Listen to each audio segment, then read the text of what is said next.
दोस्तों, आप सभी का स्वागत है हमारे YouTube चैनल भारत भाई हिंदुस्तानी में। और आज जो हम पढ़ने जा रहे हैं 12th क्लास का टॉपिक है नोटिस, जो आपके आता है 4 नंबर का। और नोटिस का अर्थ होता है जो संक्षिप्त रूप से आप सूचना देते हो, कोई इन्फॉर्मेशन देते हो वो। तो इसको नोटिस को आप समझिए हम कैसे करते हैं।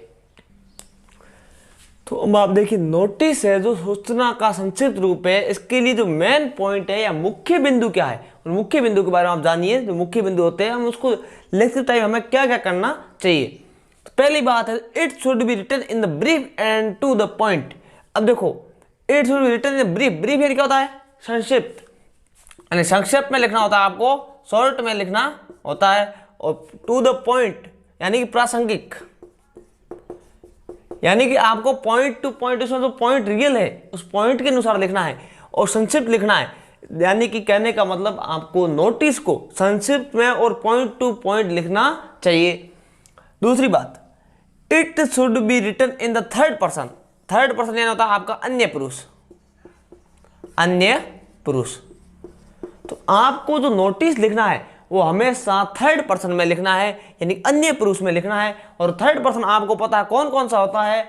एक तो होता है आपका ही, एक सी, एक इट और एक दे, और अन्य कोई नेम हो तो वो आता है। तो थर्ड पर्सन का मतलब आप समझते हो ऑलरेडी, यानी कि किसी तीसरे के बारे में बात की जाती है, वो थर्ड पर्सन होता है। तो हमें जो ये नोटिस लिखना है, इट शुड बी यानी कि लिखना चाहिए हमें, रिटर्न लिखना इन द थर्ड पर्सन यानी कि अन्य पुरुष में या थर्ड पर्सन में लिखना चाहिए। तो आपको समझ में आ गया होगा कि हमें किसका यूज करना है, ही सी इट दे का।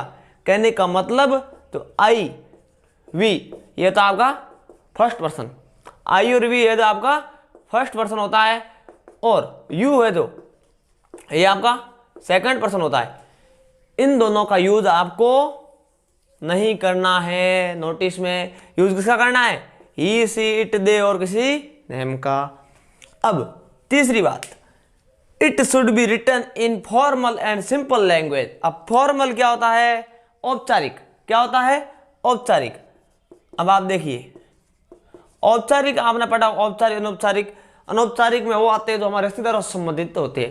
किसी भी चीज के या रिश्तेदारों से संबंधित जो चीजें होती है औपचारिक में आती है। तो आपको अनौपचारिक में आती है। तो आपको जो वो ऐसे इमोशनल वगैरह नहीं लिखने हैं, यहाँ पर जो चीज रियल है वही लिखनी है। और सिंपल लैंग्वेज यानी कि इसकी नोटिस की आपको जो भाषा होनी चाहिए वो कैसे होनी चाहिए? सरल।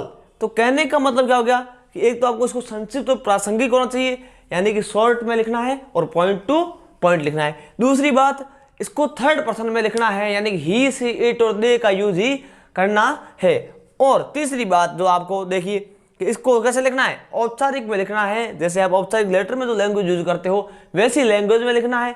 और सिंपल लैंग्वेज में, सरल, जैसे कि सामने वाले किसी को पढ़ते ही समझ में भी आ जाए।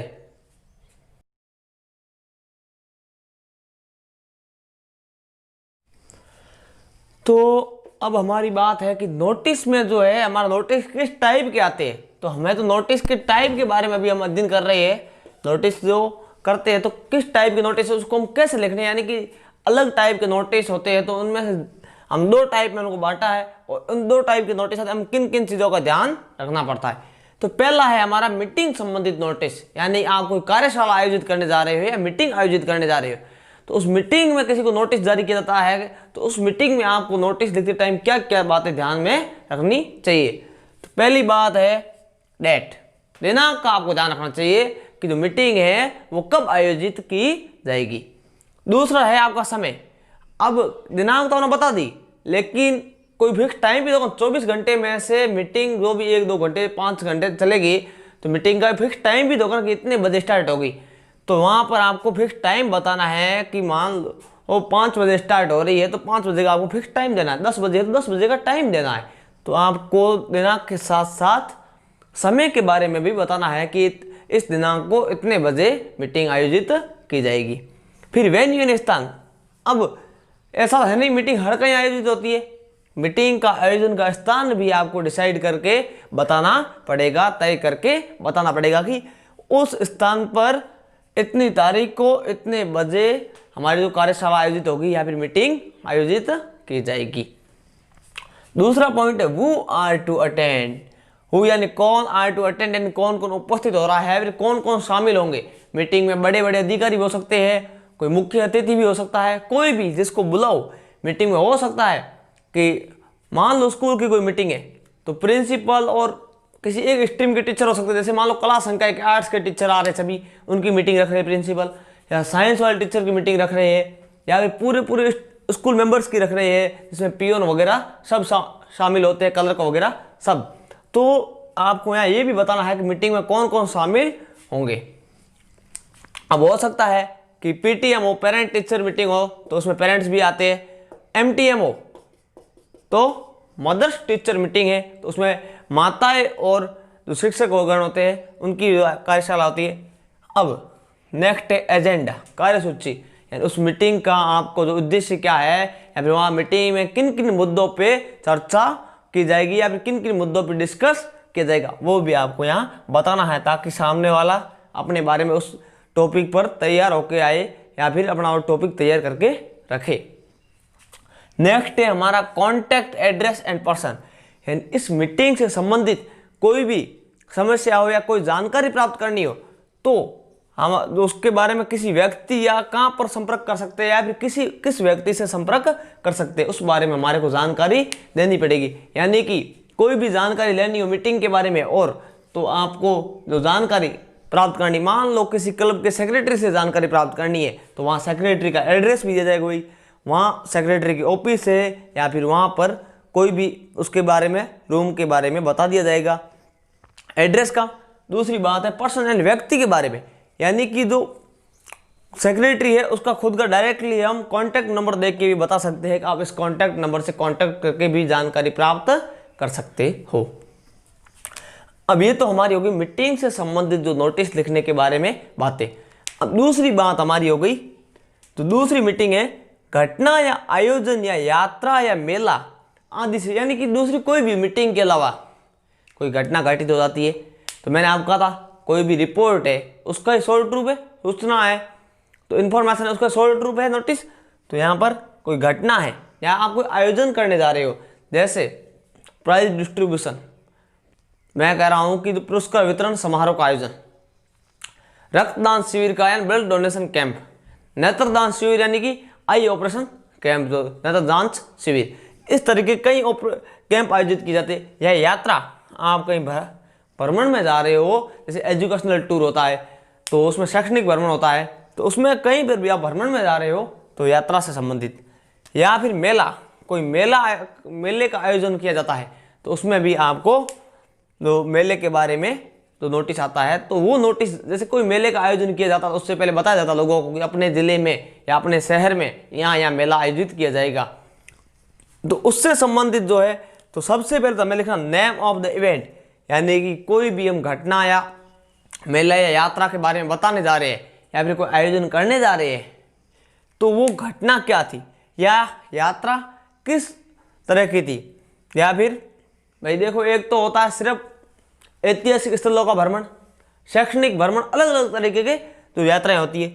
मेला है तो मेला किस टाइप का था, आयोजन है तो आपने आयोजन क्या, किस चीज़ के या क्या आयोजन किया। जैसे मैं बोल रहा हूँ पुरस्कार वितरण की बात कर रहे हैं हम, तो हमने वहाँ पर पुरस्कार वितरण करने के बारे में आयोजन किया, तो उसकी जो आपकी नेम ऑफ द इवेंट क्या हो जाएगा, प्राइज डिस्ट्रीब्यूशन हो जाएगा।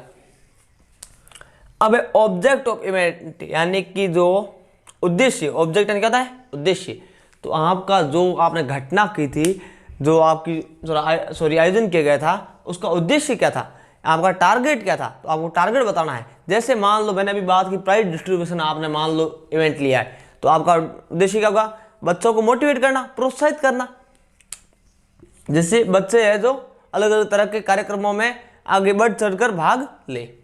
नेक्स्ट है आपका date, venue, time and duration, यानी कि डेट यानी कि दिनांक, जो आपको मैंने पहले बता दिया। वेन्यू यानी कि स्थान, यानी कि ये जो है कब किया जाएगा, कहाँ किया जाएगा और कितने बजे किया जाएगा। अब एक वर्ड्स और है ड्यूरेशन, यानी कि अवधि। अब अवधि क्या होती है आप देखिए, यानी कि मैं कह दूँ कि प्राइज डिस्ट्रीब्यूशन का जो है कार्यक्रम है, प्रोग्राम है, वो मॉर्निंग में 10 बजे से लेके आफ्टरनून में तो 1 बजे तक रखा जाएगा। तो ये क्या हो गया, उसकी अवधि होगी, ड्यूरेशन हो गई। यानी कि इतने बजे से लेकर इतने बजे तक, यानी जो भी उसका टाइम पीरियड है, टाइम पीरियड होता ना, जो टाइम का जो पीरियड होता ना, समय अवधि, तो वो होता है आपका अवधि होती है। तो उसमें आप कोई भी चीज़ का आपको, जैसे एक तो आप यात्रा पे जा रहे हो तो यात्रा की अवधि कितनी है, मेला है तो मेला कितने दिन चलेगा, इस तरीके के। अब एलिजिबिलिटी यानी योग्यता या पात्रता। अब देखो जैसे मैं कह दूं कि शैक्षणिक भ्रमण हम कर रहे हैं तो उसमें सिर्फ और सिर्फ हमारे जो सीनियर क्लास के स्टूडेंट ही जा सकते हैं, तो ये इनकी एलिजिबिलिटी हो गई, योग्यता हो गई कि सिर्फ और सिर्फ 12वीं क्लास के विद्यार्थियों को ही ले जाया जाएगा, बाकी वाले क्लासों के विद्यार्थियों को इसमें अलाउ नहीं किया जाएगा। तो ऐसी स्थिति में उनकी योग्यता क्या है, या फिर हम और कोई भी मान लो मेले में है तो मेला मान लो कि जैसे महिलाओं के लिए तो उसमें सिर्फ महिला ही प्रवेश कर सकती है, और पुरुषों के लिए तो पुरुष ही प्रवेश कर सकते हैं। तो उनके लिए जो योग्यता पात्रता रखी जाती है तो वो भी आपको ध्यान में रखनी पड़ती है। अब चार्जेज या एंट्री फीस। अब आप कहीं एक तो यात्रा पे गए हो, ऐतिहासिक स्थलों की यात्रा है, तो वहाँ आपने क्या क्या देखा है उनके बारे में बता के उनमें जो एंट्री फीस है वो कितनी है, या कोई मेला है तो वहाँ पर मेले में एंट्री फीस कितनी है वो बतानी पड़ेगी। यानी कि मेले में एंट्री फीस मान लो मेले के अंदर जाने की नहीं है, अंदर कोई और चीज़ है उसकी एंट्री फीस है तो उसके बारे में भी बताना देनी, यानी प्रवेश शुल्क है उसके बारे में आपको बताना पड़ता है। फिर है हमारे कॉन्टैक्ट एड्रेस एंड पर्सन, यानी कि संपर्क पता व व्यक्ति, यानी कि किससे हम इन सब के संबंधित कोई भी हमें जानकारी प्राप्त करनी है, अतिरिक्त जानकारी, तो हम जो है किससे संपर्क कर पाते हैं, किस व्यक्ति से, या फिर कहाँ पर संपर्क कर सकते हैं उसके बारे में आपको जानकारी देनी है। तो how to write a notice, यानी कि हमें नोटिस कैसे लिखना है, नोटिस लिखने का तरीका, जो नोटिस में क्या क्या चीज़ें हमें ध्यान में रखनी चाहिए जिससे हम एक सुंदर और बढ़िया नोटिस लिख सके। पहले तो हमने यही लिख दिया था नोटिस कैसा होना चाहिए, आकर्षक होना चाहिए, उसकी भाषा सरल होनी चाहिए, लेकिन यहाँ पर हमें देखना है कि नोटिस के बारे में जो मुख्य जानकारियाँ क्या है वो सब हमें लिखनी है। तो आप देखिए कि हम कहते हैं नोटिस आकर्षक होना चाहिए, उसकी भाषा सरल होनी चाहिए, लेकिन वो ऐसा होगा कब, यानी हम उसको किस तरीके से लिखेंगे तब ये आकर्षक होगा, सरल होगा, ठीक होगा। तो आप देखिए कि जो सर्वप्रथम विभाग या संस्थान का नाम लिखा जाता है, क्या लिखा जाता है नोटिस में, वो भी पूरा का पूरा नाम लिखना आपको, शॉर्टकट ऐसे मतलब पूरा नाम, जो विद्यालय है तो विद्यालय कौन सी क्लास तक है और कहाँ पर है। कैपिटल लेटर्स में अंग्रेजी भाषा के बड़े अक्षरों में आपको लिखना है, जो बड़े अक्षर होते हैं कैपिटल लेटर्स, बड़ी वर्णमाला है, तो उसमें आपको लिखना पड़ता है। तो ये सब जो विभाग या संस्थान जिसमें आपके विद्यालय का नाम हो सकता है, कंपनी का नाम हो सकता है, किसी का भी नाम हो सकता है। अब देखिए उसके जस्ट नीचे वाली पंक्ति में आपको क्या करना है, तो नेक्स्ट लाइन है, अगली पंक्ति है, उसमें आपको बाईं ओर यानी कि लेफ्ट साइड में आपको दिनांक, जो डेट है वो लिखनी है। यानी यहाँ तो आपका विभाग का नाम आ जाएगा, उसके बाद यहाँ आपकी आ जाएगी दिनांक, इस बात का ध्यान रखना। वैसे आप टेंशन मत लो, जस्ट इसके बाद हम फॉर्मेट बनाएंगे, उससे आपको पूरा का पूरा समझ में आ जाएगा। तो आप सिर्फ देखते रहिए अभी कि फिर आपको नेक्स्ट लाइन में क्या करना है, बीचों बीच में नोटिस यानी कि NOTIC इसी तरीके से कैपिटल लेटर में जैसा मैंने लिखा ना वैसा का वैसा लिखना है। यानी कि पहले विभाग या संस्थान का नाम, उसके बाद इधर लेफ्ट साइड में दिनांक, और उसके जस्ट नीचे में आपको ऐसे NOTICE कैपिटल लेटर में लिखना है। और इस नोटिस के जस्ट नीचे आपको हेडिंग, यानी जो आप नोटिस जारी कर रहे हो, नोटिस क्यों कर रहे हो, किससे संबंधित है, यात्रा है, मीटिंग है, खेल है, कोई आयोजन है, तो उनसे जो संबंधित है। जैसे मान लो आज की बात कर दे तो 14 जो नवंबर है तो उसमें बाल दिवस है, चिल्ड्रन डे के संबंधित नोटिस भी आप जारी कर सकते हो। तो इसमें आपका जो हेडिंग या शीर्षक लिखा जाता है वो कहाँ लिखा जाता है, नोटिस के जस्ट नीचे। उसके बाद फिर जो आएगा हमारा वो आपको बॉडी, तो नोटिस में आएगी, वो आपको अपने मन से जो आप नोटिस में क्या बताना चाहते हो, क्या एक्सप्लेन करना चाह रहे हो वो चीज़ें, तो उसमें जो आवश्यक संबंधित आवश्यक सूचना है, इन्फॉर्मेशन है, वो सब की सब। और इन इन्फॉर्मेशन कैसे लिखनी है ये मैंने आपको पहले ही बता दिया है कि मीटिंग संबंधी हो तो क्या क्या इन्फॉर्मेशन आपको देनी है बॉडी में, और यदि आयोजन मेला यात्रा घटना संबंधित है तो आपको क्या क्या इन्फॉर्मेशन देनी है। तो ये चीज़ें हम पहले से ही पढ़ ले, हमने लिख रखी है, तो आप उनको वहाँ थोड़ा ध्यान से पढ़ लेना। वापस जाके आप प्रीवियस जाके भी देख सकते हो वापस वो जानकारी। तो यहाँ पर जो मैसेज या बॉडी या नोटिस में आप जो कहना चाहते हो उससे संबंधित जानकारी, यानी कि जो आप मान लो कोई कार्यशाला मीटिंग आयोजित करने जा रहे हो तो वो कहाँ पर है, कब है, कितने बजे है, उसका मुद्दा क्या है और उसमें कौन कौन शामिल होंगे, ये चीज़ें आपको पूरी पूरी उसमें लिखनी पड़ेगी। तो इसी तरीके से आप यात्रा वाले में भी सब में कर सकते हो, एंट्री फीस वगैरह सब आपको वहाँ डिटेल भरनी है। अब अंत में जो है लेफ्ट साइड में है तो नोटिस जारी करने वाले का नाम वो पता। तो अब आप देखिए जो हमारी लेफ्ट साइड में ही अंत में यहाँ पर जैसे नोटिस पूरा हो गया, एंडिंग में उसका नाम लिखना है जिसने नोटिस जारी किया है, जो भी हो XYZ किसी का भी नाम, उसका पता। मान लो रिपोर्टर है रिपोर्टर, सीनियर स्टूडेंट है सीनियर स्टूडेंट, प्रिंसिपल है तो प्रिंसिपल, सेक्रेटरी है तो सेक्रेटरी, जो भी उसका पता है या पद है, कंपनी का मैनेजर है तो मैनेजर, जो भी है उसका लिख देना नाम पता, जो सॉरी नाम व पद। अब नेक्स्ट लिखा हुआ है enclose the notice in a box. अब मैं आपको पता है कि नोटिस हमेशा एक बॉक्स के अंदर 4 दीवारी के अंदर बंद किया जाता है। इस टाइप से आपको नोटिस को अंत में बंद कर देना है, यानी कि उसका बॉर्डर बना देना है, 4 और क्या बना देना है, एक बॉर्डर बना के उसको बंद कर देना है। और वर्ड लिमिट जो आपकी शब्द सीमा है, वर्ड लिमिट है वो कितनी है, 15 वर्ड्स है, या 50 शब्दों में आपको नोटिस लिखना है, उससे ज्यादा आपको नहीं लिखना है। 60 शब्द हो सकते हैं, ऐसा कुछ नहीं है, लेकिन आपको थोड़ा सा ध्यान रखना है कि वर्ड लिमिट 50 के आसपास ही हो। तो अब जो हमारा नोटिस का फॉर्मेट है, फॉर्मेट कैसे लिखते हैं, तो मैंने जो चीजें सब की सब आपको बता दी ऑलरेडी, लिखे थे उसमें, लेकिन यदि इस टाइप से फॉर्मेट बता दूंगा तो आपके सारे डाउट क्लियर हो जाएंगे। तो आप देखिए डिपार्टमेंट इंस्टीट्यूट का जो नाम है, तो विभाग या संस्थान का नाम, जैसे आपके विद्यालय के नाम की बात कर रहे हैं, तो मैं मान लो आप किसी राजकीय विद्यालय में पढ़ रहे हैं और विद्यालय अजमेर में है और वो सीनियर सेकेंडरी है, तो मैंने जैसे विद्यालय का नाम क्या लिख दिया, कैपिटल लेटर में लिखूंगा मैं GOVT senior secondary school Ajmer. ये आपका इस टाइप से आपको विभाग या संस्थान का जो नाम लिखना है, यानी कि आपको मैंने कहा था कैपिटल लेटर में लिखना है, तो इस टाइप से आपको लिखना किसी भी स्कूल का, चाहे वो आपको एग्जाम में दिया हुआ है तो ठीक है, नहीं तो अपनी अपनी विद्यालय का नाम लिख देना। नेक्स्ट दिनांक यानी कि डेट।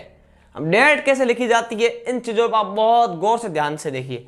आपको डेट के बारे में बहुत चीज़ों का ध्यान रखना पड़ता है। डेट आपके पूरी 12th क्लास के या 11th क्लास के हर एक राइटिंग सेक्शन में जो जैसे मैं बता रहा हूँ वैसे लिखोगे तो सही होगी, अन्यथा गलत हो जाएगी। डेट के हमारे 2 तरीके होते हैं। पहली बात तो आपको ये ध्यान रखना है कि जो सबसे पहले दिनांक अंकों में लिख दे, जैसे मान लो आज की तारीख 14 है तो 14, ठीक है। अब महीना नवंबर है, नवंबर, ठीक है, और फिर 2020, इस टाइप से। ये तो हमारा इंडियन तरीका। बाकी जो हम बात करें तो इसको आप ऐसे भी लिख सकते हो, जो फॉरेन के हिसाब से आप नवंबर 14, 2020, ये दोनों तरीके तो सही है, ठीक है। अब आपको ऐसे आप लिखते हो ना कि जैसे 14/11/2020, तो ये गलत है। 14/11/2020, तो ये भी आपकी गलत है। इस टाइप से डेट लिखी तो हो सकता है सामने वाला पूरा नोटिस ही गलत कर दे, तो आपको इस टाइप से डेट जो है नहीं लिखनी है। आपको हमेशा लिखना टाइप तो यही है। अब सर आपके मन में ये आएगा, सर हमें क्या पता कहाँ क्या लगेगा, TH कहाँ लगेगा, कैसे लगाना है। तो आप देखिए चीज़ों को कि जो आपके एक है उसके साथ क्या लगता है। बाकी महीनों में आपको ध्यान नहीं रखना है, ज़्यादा ध्यान रखना है इसमें तारीख में। 1 को आपको लिखना है 1st, ठीक है। 21 को आपको लिखना है 21st, और 31 को आपको लिखना है 31st। ये आपके 3 तारीख इनकी बात हो गई। इनमें सब तीनों में ही ST लगेगा। अब 2 को आपको लिखना है सेकेंड, जैसा बोलते हैं वैसे एनडी। 22 को लिखना है 20 सेकेंड, और 23 को सॉरी 2 ही होंगे इसमें, 2 को सेकेंड और 22 को भी सेकेंड। अब 3 को थर्ड और 23 को थर्ड। शेष जितने भी है ना टीएच लगेगा, यानी कि मैं कह दूं कि 3 से लेकर 3 में टीएच लगेगा और 3 से लेकर 20 तक डायरेक्टली टीएच। और नेक्स्ट कहाँ लगेंगे, 24 से लेकर 30 तक, इन सब के टीएच लगेंगे। अब ये मत करना सर 11 जो 11 12 13 तारीख है उन पे सर एसटी एनडी आरडी नहीं लगा। तो आप देखिए वो तीनों अपवाद में आप उनको जैसा बोलते हो ना वैसा सुनिए। 11th टीएच की ध्वनि आ रही है, 12th टीएच की ध्वनि आ रही है, 13th टीएच की ध्वनि आ रही है, इसलिए उनमें जो आपके एसटी एनडी आरडी नहीं लिखा जाएगा। आपको तारीख का इस हिसाब से ध्यान रखना है, ठीक है। ये फॉर्मेट के साथ मत लिख देना कहीं, ये सिर्फ आपको कहाँ ध्यान रखनी है, आपको सिर्फ ध्यान रखनी है कहीं भी रफ कॉपी में या फॉर्मेट के साइड में कहीं आपको जगह मिले अलग से लिख देना, ठीक है। ये तो मैंने अंदर यहाँ जगह नहीं थी इसलिए ऐसे ही लिख दिया है। और ये भी मत लिख देना, इधर जो लिखा हुआ है ये भी इसके अंदर मत लिख देना, ये भी ऐसे ही रफ कार्य है, तो आपको समझाने के लिए किया गया था। अब आप देखिए कि यहाँ से होगी डेट। अब महीने में आपको क्या करना है, महीने के स्टार्टिंग वाले 3 अक्षर लिखने हैं। जैसे जनवरी है तो आपको लिखना है JAN, फरवरी है तो FEB। इस तरीके से आपको स्टार्टिंग के 3 अक्षर लिखने हैं। और उसके लिखने के बाद आपको जो साल है वो कॉमा लगा के आपको साल लिखना पड़ेगा। तो हम वैसे यहाँ डेट लिखते, इसकी जगह होता ना यहाँ पर हमारे क्या था 14 नवंबर 2020, ये हो गया आपकी दिनांक। अब नोटिस जो मैंने आपको कहा था NOTIC ऐसे ही लिखना है, जैसा मैंने लिखा वैसा आपको भी लिखना है। अब हेडिंग है शीर्षक, तो हेडिंग में आप जो भी, जैसे मान लो ब्लड डोनेशन कैंप है तो मैंने लिख दिया यहाँ पर इसकी हेडिंग ब्लड डोनेशन कैंप। मान लो आई ऑपरेशन कैंप है तो आई ऑपरेशन कैंप, जो हेडिंग है यहाँ हेडिंग की जगह इसको मैंने ये लिखा, ये मत लिखना वापस। नोटिस के टाइम इनको हटा के इसकी जगह ये हेडिंग आएगी, ये इनको हटा के इसकी जगह ये डेट आएगी, इनको हटा के इसकी जगह ये आएगी। तो इस बात का आप जो ध्यान रखोगे। अब यहाँ तक तो आपको फॉर्मेट समझने में कोई प्रॉब्लम नहीं हुई, जैसा लिखा था वैसा है। अब यहाँ से आप देखिए ये चीज़ आपके लिए बहुत इंपॉर्टेंट है, बहुत मायने रखेगी कि ऑल द स्टूडेंट्स या एम्प्लॉयज या पीपल्स। अब मैंने तीनों लिखे लेकिन आपको एग्जाम टाइम एक ही लिखना है। ध्यान क्या देना है, स्टूडेंट्स कब आएगा जब स्कूल की बात की जाती है, एम्प्लॉयज कब आएगा जब कंपनी की बात की जाती है, ठीक है। और पीपल्स कब आएगा, हो सकता है एम्प्लॉयज वाला जो है स्कूल वाले में आ जाए। यदि शिक्षकों की कोई मीटिंग रखी जाती है, टीचर्स की कोई मीटिंग रखी जाती है तो ऑल द टीचर्स भी लिख सकते हो आप और ऑल द एम्प्लॉयज भी लिख सकते हो।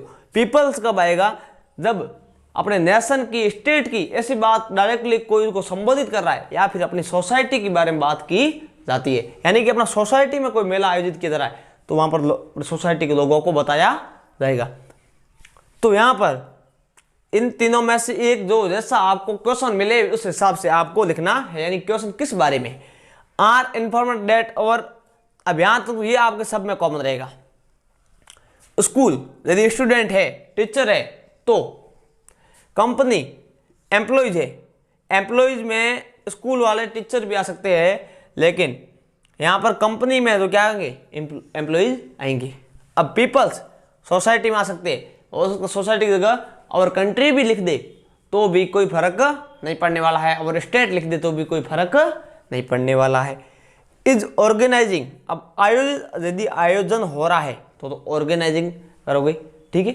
यदि गोइंग टू, अब यहाँ आप गोइंग टू लिख सकते हो हर जगह, लेकिन मान लो गोइंग टू इसलिए लिखा मैंने मेनली कि आप यदि कोई यात्रा करने जा रहे हो तो उसमें आपको गोइंग टू लिखना पड़ेगा, यानी कि हमारा विद्यालय है तो शैक्षणिक भ्रमण पर जा रहा है, तो इस हिसाब से टू है। फिर ये हेडिंग जो आपकी यहाँ वाली जो है ये सेम टू सेम आपको जो यहाँ लिखते, जैसे ब्लड डोनेशन कैंप आपने यहाँ लिखा है तो आपको यहाँ पर भी लिखना पड़ेगा।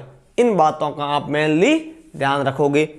अब उसके बाद आप लिखोगे ऑन और आयोजन की दिनांक, यानी कि आप जो मीटिंग है या कोई भी आयोजन है कब करने जा रहे हो, या यात्रा है यात्रा पर किस दिनांक से जा रहे हो। अब स्थान, अब यात्रा पे हो तो कहाँ पर जा रहे हो, मीटिंग है तो कहाँ आयोजित की जा रही है। जैसे एट समय, यानी यात्रा में जा रहे हो तो कितने बजे से जा रहे हो, या फिर यहाँ पर आपको अवधि भी, यात्रा है तो अवधि भी लिख सकते हो, मैं इतने दिनों की यात्रा में जा रही है, ठीक है। लेकिन समय है, मीटिंग है या आयोजन है तो उसमें कितने बजे से कितने बजे शुरू होगी, इस हिसाब से आपको लिखना पड़ेगा, उसका टाइम लिखना पड़ेगा। और मेला है तो मेला कितने दिन चलेगा, उसकी अवधि आ जाएगी। यात्रा है तो कितने दिन की यात्रा है, 3 दिन की है, 7 दिन की है, तो उसके क्या आ जाएगी, अवधि आ जाएगी। उसके बाद जो मैंने आपको पहले ही पॉइंट बताया ना, जैसा नोटिस है जिससे संबंधित है, यात्रा हो, मेला हो, मीटिंग हो, किसी से भी, तो उसके अलावा उसके एजेंडे वगैरह जो है वो यहाँ नीचे वाली लाइन में आ जाएंगे। यानी कि उसमें आपको क्या क्या करना है, उस मीटिंग में सम्मिलित होने के लिए क्या क्या करना है, सम्मिलित कैसे होंगे, सम्मिलित होने के लिए नाम किसको देने, ये सब के सब चीज़ें यहाँ आ जाएगी, कब तक नाम देने हैं, सब के सब। अब जैसे आप यात्रा पे जा रहे हो, शैक्षणिक भ्रमण पे जा रहे हो, तो भ्रमण में जाने के लिए किस किस को नाम देने हैं, कब जाना है, और कितनी तारीख से पहले नाम देने पर ही जो भ्रमण करवाने ले जाया जाएगा। इन सब जो सब बातों का आपको इसमें ध्यान रखना है।